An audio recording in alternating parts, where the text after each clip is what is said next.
આણંદ જિલ્લામાં વરસાદનું આગમન। પેટલાદ પંથકમાં તોફાની પવન સાથે વરસાદનું આગમન। પેટલાદ સહિત આસપાસના ગ્રામ્ય વિસ્તારમાં વરસાદ। લાંબા સમય બાદ વરસાદના આગમનથી વાતાવરણમાં ઠંડક પ્રસરી ગઈ। વરસાદના પગલે ખેડૂતો ખુશખુશાલ થયા છે।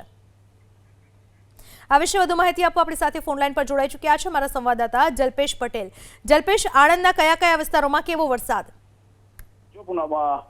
મધ્ય ગુજરાતની વાત કરવામાં આવે તો લાંબા સમય બાદ આણંદ જિલ્લામાં ખાસ કરીને વરસાદની એન્ટ્રી જોવા મળી છે।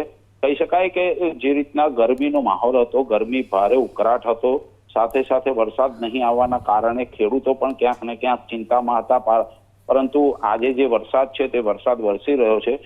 પેટલાદ પંથકમાં જે વરસાદ છે ને સાથે સાથે આજુબાજુના ગ્રામ્ય વિસ્તારમાં જે વરસાદ વરસી રહ્યો છે તેને લઈ વાતાવરણમાં તો ચોક્કસથી ઠંડક પ્રસરી છે, પરંતુ જે ખેડૂતો અત્યાર સુધી જે નાખુશ હતા, નારાજ હતા, તે ક્યાંક ને ક્યાંક ખુશ દેખાઈ રહ્યા છે। વરસાદ વરસતાની સાથે જ જે લોકો છે ભારે ઉકળાટમાંથી લોકોને ઠંડકનો અહેસાસ થઈ રહ્યો છે। સાથે સાથે લાંબા સમય બાદ જે વરસાદ વરસ્યો છે એટલે ચોક્કસથી ખુશીનો માહોલ પણ છે। હજુ પણ મધ્ય ગુજરાતની વાત કરવામાં આવે તો ખાસ કરીને ખેડા અને આણંદના અમુક એવા પણ વિસ્તારો છે કે જ્યાં અત્યારે પણ ખેડૂતો વરસાદની રાહ જોઈ રહ્યા છે અને ભારે ઉકળાટ વચ્ચે જીવી રહ્યા છે। જી, આભાર આપનો તમામ માહિતી બદલ।